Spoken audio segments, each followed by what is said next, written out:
Lo previsto.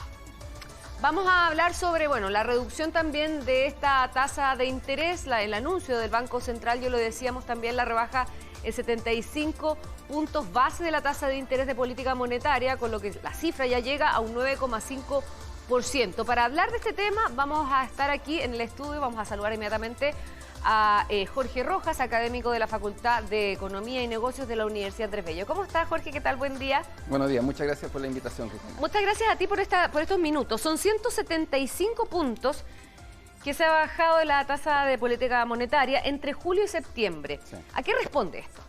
Bueno, responde principalmente a que la inflación pareciera ya empezar a encauzarse de acuerdo a lo que se definió como en el corredor de política monetaria. Es decir, la inflación estaría empezando a controlarse. Y como bien mencionabas al inicio de la nota, ya el próximo año se esperaría que estuviéramos en torno al rango que define el Banco Central, que es entre un 2 y un 4%, con un promedio del 3%, y por eso es que se implementa, digamos, esta reducción bastante fuerte de la política monetaria. Claro, el rango meta es en torno al 3% y se prevé, de acuerdo a lo que dice el IPOM, que vamos a llegar allá. Ahora, se subió la tasa de interés para contener la demanda, ¿no? El consumo particularmente. Con esta baja de la tasa de interés, ¿qué se pretende hacer en la economía nacional? Claro, básicamente esta política expansiva que está implementando el Banco Central busca que sea más barato endeudarse, por ejemplo, para las empresas, y también que sea más barato adquirir ciertos créditos de consumo de manera de estimular tanto la inversión como el consumo.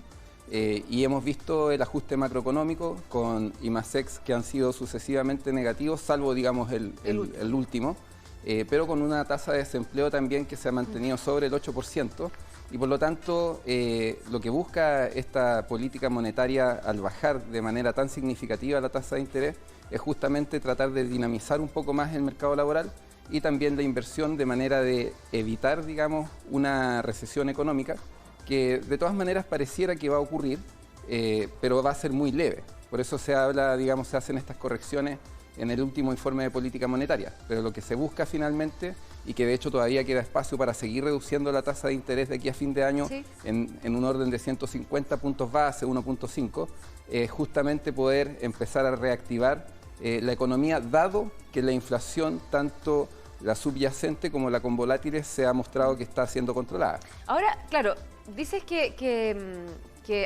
se puede dar un escenario de recesión más controlada de lo que se había previsto en un comienzo, pero también se ha dicho que la tasa puede seguir bajando. ¿En esos escenarios, esos dos elementos pueden conversar? O sea, la tasa de interés probablemente va a seguir bajando justamente para moderar, ¿cierto?, la contracción de la economía, dado que la inflación está controlada. Ya. O sea, la inflación pareciera ya estar, digamos, dentro de lo que es el corredor, ¿cierto?, que define el Banco Central, y por lo tanto lo que se busca justamente con esta reducción es poder incentivar la inversión, el consumo, de manera que la contracción no sea tan fuerte.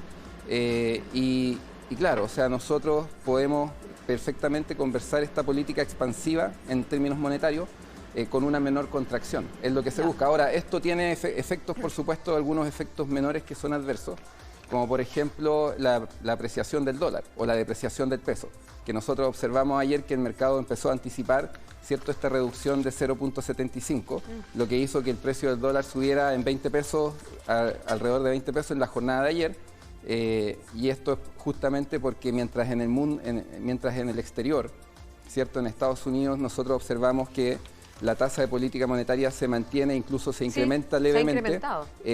La diferencia entre la tasa de interés de Chile y la tasa de interés de Estados Unidos, eso hace que el peso se deprecie más, y por eso ahora estamos nuevamente en rangos de los 8.75, cuando estuvimos, digamos, en 8.50, incluso valores menores.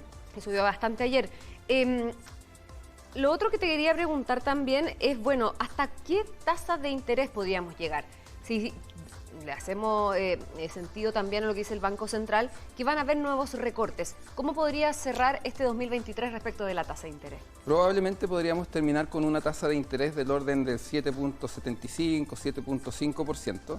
Y estamos en 9,5. Estamos en 9,5, o sea, todavía hay espacio para reducir 150, 175 puntos base, dado el buen comportamiento que se ha tenido en la inflación, especialmente la subyacente, porque, por ejemplo, lo que podemos esperar en el dato de inflación que se entrega este viernes es que durante el mes de agosto se observe un pequeño incremento en la inflación, que podría ser del 0,5, 0,6%, producto de que aumentó el precio del transporte público, se generó un incremento en el precio de los combustibles y el frente de mal tiempo hizo que el precio de algunas hortalizas y la papa, digamos, que fue como un caso emblemático, también se incrementara. Pero eso es parte, digamos, de los volátiles dentro de la componente inflacionaria. La recomendación para endeudarse, para adquirir, por ejemplo, un crédito de consumo, ¿es esperar que la tasa llegue a esos niveles todavía? Sí, la verdad es que yo daría esa recomendación. De hecho, a principios de año muchos estaban pensando en la compra de una vivienda propia, ¿cierto? Y la recomendación que daba en ese momento era justamente esperar, porque se veía que los precios de las propiedades iban a bajar producto de la contracción en la demanda y que efectivamente es lo que terminó sucediendo. Los precios de las viviendas desde enero a la fecha han caído de manera importante, también el precio de los arriendos inclusive. La tasa de política monetaria se veía que al sacar, digamos, las disrupciones, ¿cierto?, en las cadenas logísticas a nivel internacional y los retiros de los 10%, iba a generar que la inflación se controlara. Y por lo tanto podríamos esperar, digamos, esta reducción en la tasa de interés. Entonces, el mejor momento probablemente sea este trimestre o el siguiente para pensar en deudas de mediano o largo plazo. Aguantarse entonces un rato Aguantarse todavía. Un poquito más. Aguantarse un poquito más. Jorge Rojas, académico de la Facultad de Economía y Negocios de la Universidad Andrés Bello. Muchas gracias por haber estado con nosotros esta mañana en T13 Digital. Muchas gracias por la invitación. Que invitación. te vaya muy bien. Bueno, y les contamos también que los partidos de Chile Vamos firmaron 7 compromisos por la conmemoración de los